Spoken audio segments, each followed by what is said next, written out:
الحمد للہ رب العالمین والصلاة والسلام علی سید الانبیاء والمرسلین اما بعد فاعوذ باللہ من الشیطان الرجیم بسم اللہ الرحمن الرحیم۔ الحمدللہ الفرقان پروگرام میں اعمال کی اصلاح کے سلسلے میں بیان چل رہا ہے، جس کو ہم الفرقان کا نام دیتے ہیں کہ اچھے اور برے عمل میں تمیز کرنے والی تعلیم، تمیز کرنے والا بیان۔ تو یہ یقیناً اللہ تعالیٰ اور اس کے رسول کریم صلی اللہ علیہ وسلم کا کلام ہی ہو سکتا ہے، یہ نہیں کہ کوئی ہم اپنے پاس سے کلام بنا کے اسے حق و باطل میں تمیز کرنے والا قرار دے رہے ہیں،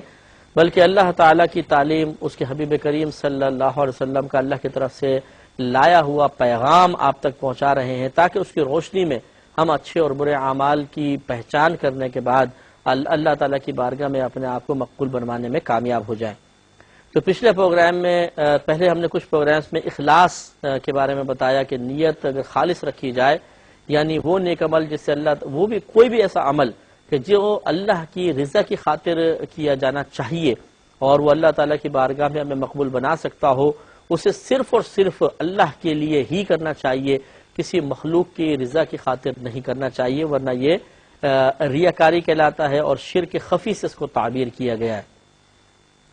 اور اس کے اب اگر کسی کے اندر یہ اخلاص موجود نہیں تو وہ بیمار ہے، اور بیمار کو علاج کی ضرورت ہوتی ہے، اور علاج دو طرح ہوگا، ایک علمی علاج اور ایک عملی علاج۔ علمی علاج آپ کی خدمت میں عرض کر رہے تھے کہ اس کے لیے دو چیزیں درکار ہوتی ہیں، ایک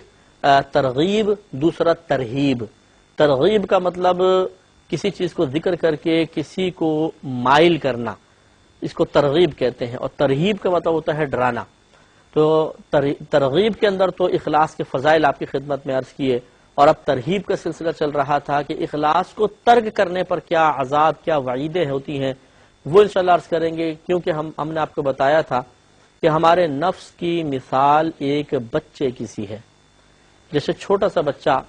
اگر آپ اسے کوئی انعام دیں تو وہ کسی عمل کی طرف مائل ہوگا، یا بعض اوقات سختی اور ڈانٹ سے ڈر کر وہ مائل ہو جاتا ہے۔ اسی طریقے سے نفس کی اللہ نے فطرت بنائی ہے، کبھی تو انعامات کا تذکرہ سن کر بڑے بڑے نیک عمل کے لیے، مشکل عمل کے لیے راضی ہو جاتا ہے، اور کبھی نہیں ہوتا تو پھر اس کو ڈرایا جاتا ہے، تو ڈرانے کی وجہ سے، خوف کی وجہ سے یہ فوراً مشقت بھرا عمل بھی اختیار کر لیا کرتا ہے۔ لہٰذا ہم نے آپ کو ترغیب بتائی، اب ترہیب کی طرف توجہ تھی، اور ہم ایک حدیث پاک، طویل حدیث پاک آپ کی خدمت میں عرض کر رہے تھے کہ نبی کریم صلی اللہ علیہ وسلم نے ارشاد فرمایا کہ قیامت میں سب سے پہلے تین قسم کے لوگوں کا فیصلہ ہوگا، ان میں پہلا شہید تھا، اور دوسرا عالم کا بیان ہو رہا تھا، قاری کا بیان چل رہا تھا جو آپ کی خدمت میں بیان کر رہے ہیں۔ تو سرکار مدینہ صلی اللہ علیہ وسلم نے فرمایا کہ دوسرا وہ شخص ہوگا کہ جس نے دین کا علم حاصل کیا اور دوسروں کو سکھایا اور قرآن پڑھا، بس اس کو اللہ کی بارگاہ میں پیش کیا جائے گا تو اللہ تبارک و تعالیٰ اس سے دریافت فرمائے گا کہ کیا یہ نعمتیں ہم نے تمہیں نہیں دی تھیں، وہ اس کا اقرار کرے گا۔ اس کے بعد اللہ تعالیٰ پوچھے گا تو نے ان کی وجہ سے کیا عمل کیا؟ وہ جواب میں کہے گا کہ اللہ تعالیٰ میں نے علم سیکھا، دوسروں کو سکھایا، اور تیری رضا کی خاطر قرآن پڑھا۔ اللہ تعالیٰ فرمائے گا تو نے جھوٹ کہا، تو نے اس لیے علم پڑھا تاکہ تجھے عالم کہا جائے، اور تو نے اس لیے قرآن پڑھا کہ تجھے قاری کہا جائے، سو وہ تو تجھے کہہ لیا گیا۔ یعنی تیرے نیک اعمال کا جو مدعا تھا، تیرے نیک اعمال کا جو مطلوب تھا، جو اس کا مقصود تھا، وہ تو دنیا میں تجھے حاصل ہو گیا۔ تو چاہتا تھا کہ میں عالم بن جاؤں، مجھے لوگ عالم کہیں، بڑا قاری صاحب کہیں، تو وہ کہہ لیا گیا، اب میرے پاس کیا لینے آیا؟ لہٰذا اللہ تعالیٰ فرمائے گا کہ تجھے دنیا میں چونکہ ایسا کہہ لیا گیا تو یہ تیرے عمل کا بدلہ ہو گیا۔ پھر اللہ تعالیٰ فرشتوں سے فرمائے گا کہ اس کو منہ کے بل گھسیٹا جائے اور جہنم میں پھینک دیا جائے، تو فرشتے اس کو گھسیٹ کر جہنم میں پھینک دیں گے۔ اس کے بعد رحمت کونین صلی اللہ علیہ وسلم فرماتے ہیں کہ اللہ تبارک و تعالیٰ ایک تیسرے شخص کو بلوائے گا جس کو اللہ نے کشادگی عطا فرمائی اور اسے مختلف قسم کے مالوں سے نوازا تھا، اسے پیش کیا جائے گا۔ حسب سابق اللہ تبارک و تعالیٰ اس کے سامنے مختلف نعمتوں کا تذکرہ کر کے ارشاد فرمائے گا کیا یہ نعمت تمہارے پاس تھی یا نہیں؟ وہ اقرار کرے گا کہ ہاں یا رب کریم تو نے ضرور مجھے یہ نعمت عطا فرمائی۔ اس کے بعد اللہ تعالیٰ فرمائے گا تو نے ان کی وجہ سے کیا عمل کیا؟ وہ عرض کرے گا کہ یا رب کریم میں نے کوئی بھی پیسہ خرچ کرنے کا ایسا راستہ نہیں چھوڑا کہ جس سے تجھے میں راضی نہ کر سکوں،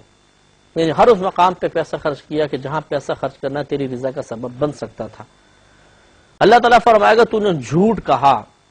تو نے تو اس لیے یہ تمام عمل کیا تھا تاکہ کہا جائے کہ تو بہت بڑا سخی ہے، بس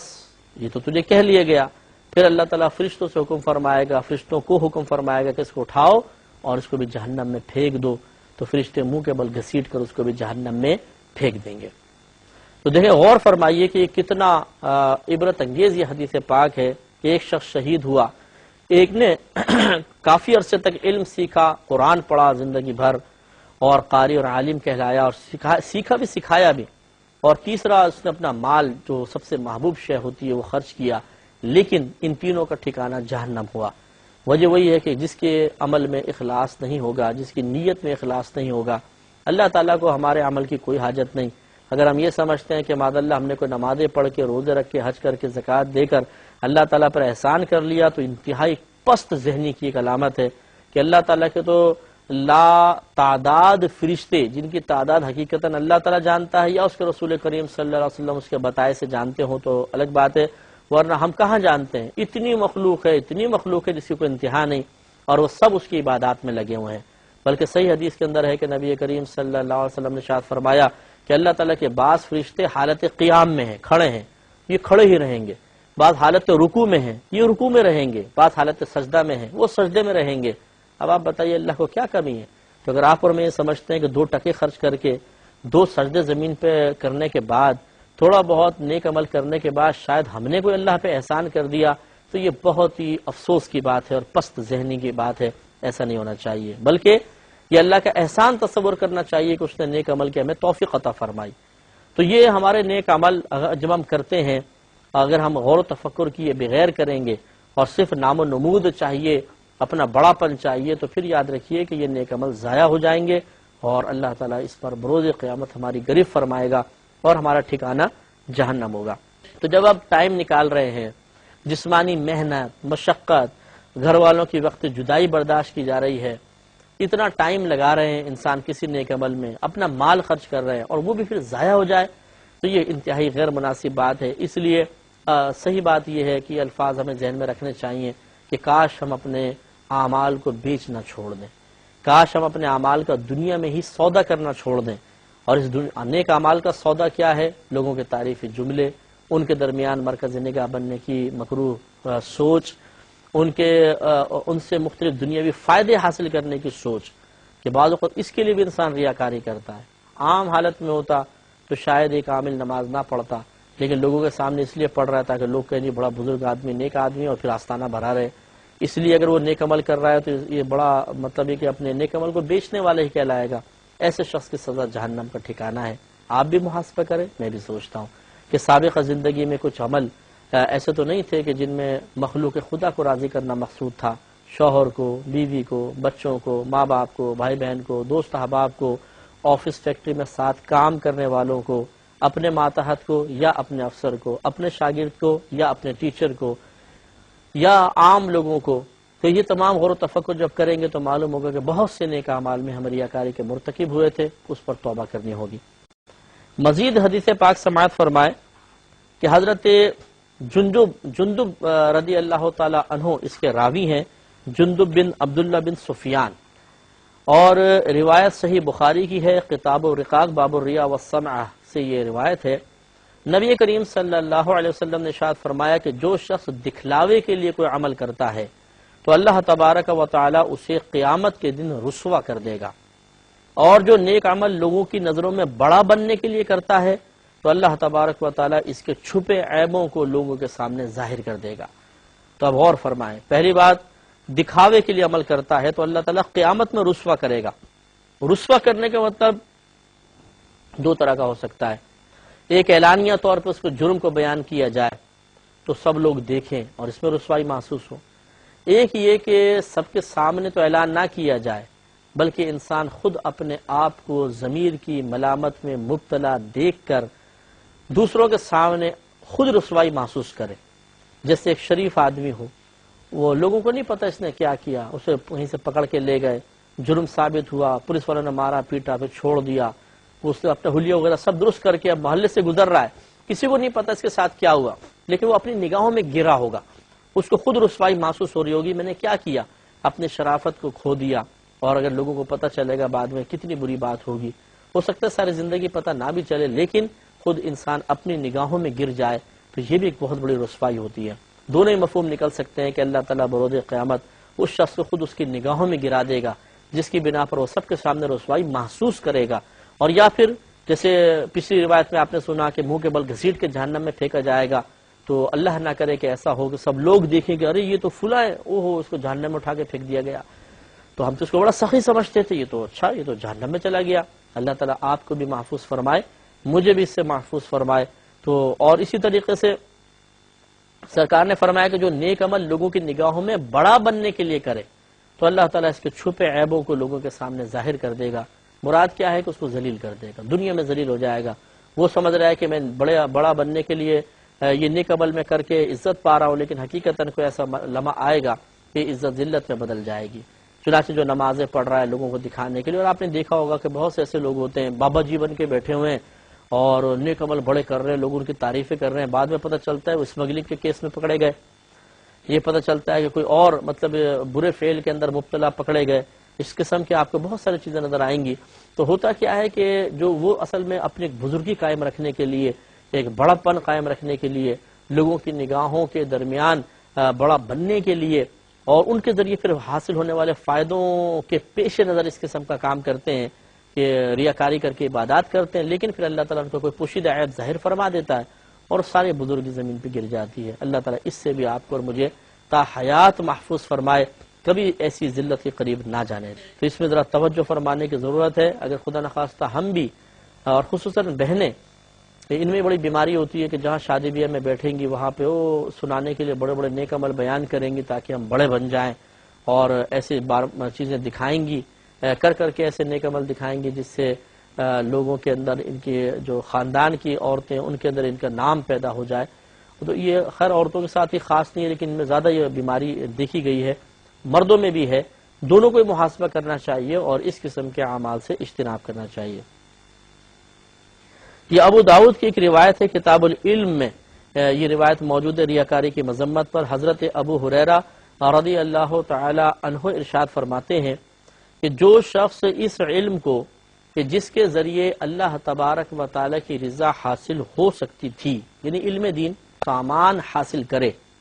تو وہ قیامت کے دن جنت کی خوشبو بھی نہیں گا. آپ اندازہ فرمائیں کہ معلوم یہ ہوا کہ ایک تو لوگوں کو دکھانے کے لیے نیک عمل کرنا یہ بھی قابل گریفت ہے، اور بعض نیک اعمال ایسے ہیں کہ جو اگر دنیاوی خالص فائدے کے حصول کے لیے کیے جائیں، حالانکہ وہاں حکم یہ ہے کہ اللہ کی رضا کی خاطر کرنے چاہیے، تو یہ بھی قابل گریفت ہے اور اس میں بھی انسان سزا کا مستحق ہوگا. تو علم دین اگر اس لیے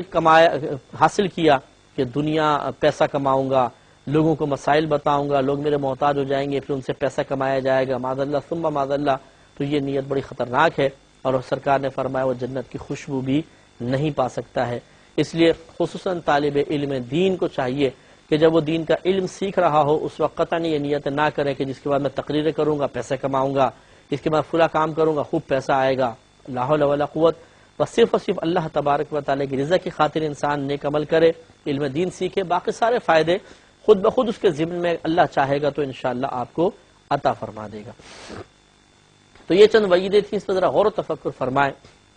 کہ اگر انسان اپنے قیمتی ترین نیک اعمال کو دکھانے کے لیے، سنانے کے لیے کرتا ہے، مثلا ایک عمل ابھی کیا نہیں ہے لیکن ارادہ یہ ہے کہ پہلے کر لوں گا، کرنے کے بعد سب کو سناؤں گا تو کیسا مزہ آئے گا،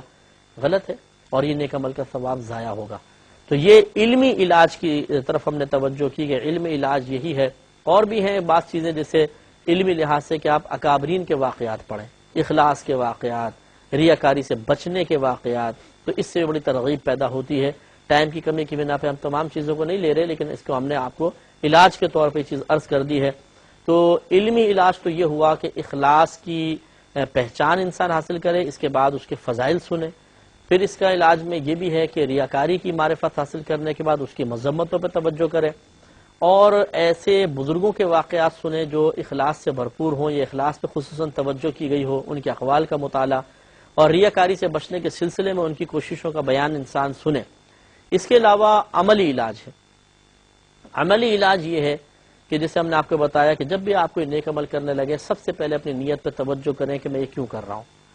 آپ بالکل اللہ کی رضا کی خاطر نیک عمل اختیار کریں، بالکل مخلوق کی رضا کی خاطر نہ ہو۔ اگر یہ شائبہ ہو کہ مخلوق کی لیے میں کام کرنے لگا ہوں تو اس سے تھوڑی دیر کے لیے رک جائیں، تھوڑی دیر کے لیے رک جائیں، کیونکہ فضیل بن عیاض رضی اللہ تعالیٰ عنہ کا یہ قول موجود ہے کہ لوگوں کے ڈر کی وجہ سے نیک عمل کو چھوڑ دینا یہ بھی ریاکاری ہے۔ بھئی دیکھیں نا کہ ہم نے لوگوں کے لیے عمل کو چھوڑا، اللہ کے لیے تو نہیں چھوڑا، تو یہ بھی غلط ہوگا۔ نیک عمل کرنا ہے تو کرنا ہے، لیکن اپنی نیت میں اخلاص پیدا کرنے کے بعد۔ تو اگر بالفرض آپ سمجھتے ہیں کہ لوگوں کے سامنے ایک عمل کرنے سے ریاکاری ہو رہی ہے، تنہائی میں کریں، چاہے مخصوص لوگوں کے سامنے کرنے سے ہو رہی ہے، باقی کے سامنے نہیں تو باقی کے سامنے کریں، مخصوص لوگوں کے سامنے نہ کریں۔ اس طرح شروع میں، پھر درمیان میں اور آخر میں اپنا محاسبہ کر کے اور اپنی نیت کی حفاظت کریں، اور عملی طور پر یہ عمل کرنے کے بعد پھر اچھے لوگوں کی صحبت میں رہنا، جو ریاکاری سے بچتے ہوں، اخلاص کے ساتھ عمل کرتے ہوں، ایسے کسی بزرگ کی صحبت آپ کو مل جائے تو یہ تو نور علی نور ہے کہ دیکھنے سے بہت فائدہ ہوتا ہے۔ جب آپ یہ دیکھتے ہیں کہ ایک شخص سے لوگ قریت کے پوچھ رہے ہیں آپ نے کیا کیا نیک عمل کیے، آپ کہاں کہاں گئے، آپ نے کتنے لوگوں کو مسلمان کیے، مثال کے طور پہ کتنی تبلیغ دین کی، اور وہ جواب میں عارضین کے ساری کے پیکر بن کے ان باتوں کو ٹال مٹول کر کے نکل جاتے ہیں، اور سننے والوں کو احساس ہو جاتا ہے کہ ٹھیک ہے یہ اپنے عمل کو نہیں سنانا چاہتے، بچانا چاہتے ہیں، تو اس سے بڑی سکون اور طمانینت حاصل ہوتی ہے، اور ایک جو باطن میں قوت درکار تھی، کیونکہ نیک عمل کو سنانے سے رکنے کے لیے، نیک عمل کو دکھانے سے رکنے کے لیے ایک باطن میں روحانی قوت درکار ہوتی ہے۔ یہی وجہ ہے کہ جس کو سنانے کی عادت ہے، دکھانے کی عادت ہے، جب وہ اپنے آپ کو روکنے کی کوشش کرے گا تو یہ چیز اس کو پہاڑ کے برابر محسوس ہوگی۔ کیسے زبان کو روکوں، پیٹ میں گولے اٹھیں گے، اس طرح ٹیڑے ٹیڑے گولے اٹھیں گے، اور ایسا لگے گا بس میں مر جاؤں اگر میں نے نہیں بیان کیا تو۔ ٹینس میں مبتلا ہو جائے گا آدمی۔ لیکن یہ وقتی کیفیات ہیں، جب مسلسل ہمت کریں گے تو انشاءاللہ عز و جل آخر ایک وقت آئے گا ہم علاج کی طرف مکمل طور پہ متوجہ ہو کر ریاکاری سے نجات حاصل کر لیں گے۔ اللہ تعالیٰ عمل کی توفیق عطا فرمائے۔ وآخر دعوانا ان الحمدللہ رب العالمین۔